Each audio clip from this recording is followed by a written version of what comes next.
Bonjour à tous et bienvenue pour cette nouvelle vidéo à caractère humoristique et ludique sur la radioactivité.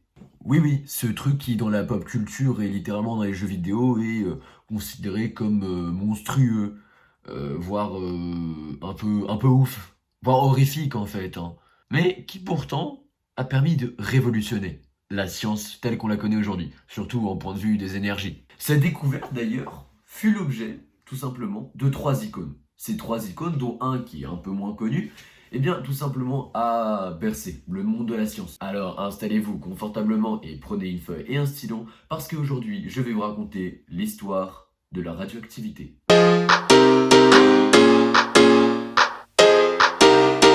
Né le 15 décembre 1852, Henri Becquerel est un physicien français qui a un parcours assez ordinaire pour un scientifique. Étant allé à Louis-le-Grand puis une école de Polytechnique en 1872, il est diplômé en ingénierie en 1877. Il va se pencher sur la recherche et il va faire une petite découverte par hasard en 1896 sur la fluorescence des sels d'uranium. Le phénomène qu'il va découvrir est inconnu au bataillon et il le nomme l'hyperphosphorescence. Phosphorescence, très dur à dire. Une jeune dame du nom de Marie Curie cherche un sujet de thèse à ce moment-là. Étant intéressée par les travaux de Becquerel, elle décide de faire aussi des travaux sur le sel d'uranium et réalise l'hyperphosphorescence est un rayonnement propre à l'atome. Elle va donc renommer le phénomène la radioactivité. Elle a bien fait, parce que c'est vraiment difficile de dire hyperphosphorescence. Phosphorescence, très dur. Elle va donc faire plusieurs études sur le sel et l'oxyde d'uranium.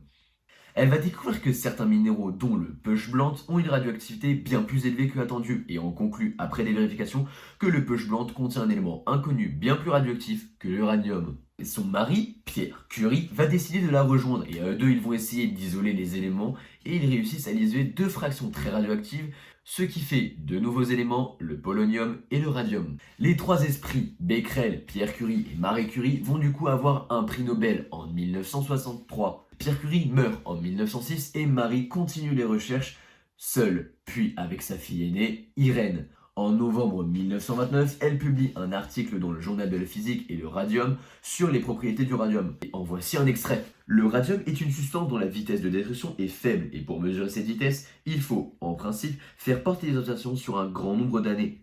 La constante radioactive du radium, et qui correspond à une période temps nécessaire pour la diminution de moitié, ne résulte pas de la croissance mais de mesure d'accroissement de la quantité de polonium qui se forme dans le radium initialement pur par la suite de sa transformation.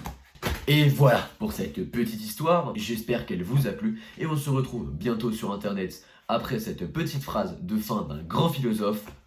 Une journée idéale pour foutre le boxon. Allez, tchuss!